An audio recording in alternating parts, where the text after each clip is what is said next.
একটা গল্প বলি, মনোযোগ দিয়ে শুনুন। একটা ইঁদুর খুব পরিশ্রম কষ্ট করে একটা বাসা খুঁজে পায়। সে বাসায় গিয়ে সে কিছু খাদ্য পায় এবং সেটা খাচ্ছিল।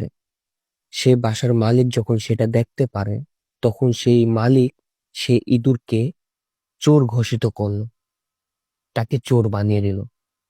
কিছুদিন পর সেই বাসার মালিকই তার বাসার পাশে কোনো এক দেয়ালে মৌমাছির একটা ছাদ ছিল, সেখান থেকে কিছু মধু সংগ্রহ করে খায়।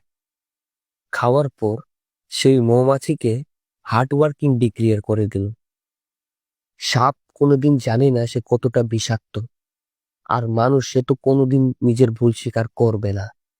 সেই ইঁদুর যে এত পরিশ্রম করে কোন একটা বাসা খুঁজে পেয়েছিল খাওয়ার জন্য, সে কোনোদিন জানেই না যে খাদ্যটা সে খাচ্ছে সেটা চুরি করা।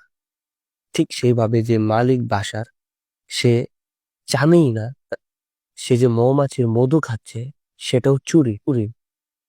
কিন্তু এখানে অবশ্যই একটা কথা মনে রাখবেন, যে পৃথিবীর মধ্যে সত্য মিথ্যা বলতে কিছু নাই। আছে তো শুধু দুইটা জিনিস, একটা হচ্ছে স্ট্রং আর একটা হচ্ছে উইক। যে স্ট্রং সে নিজের হাতে নিজের তকদির নিজেই লেখে।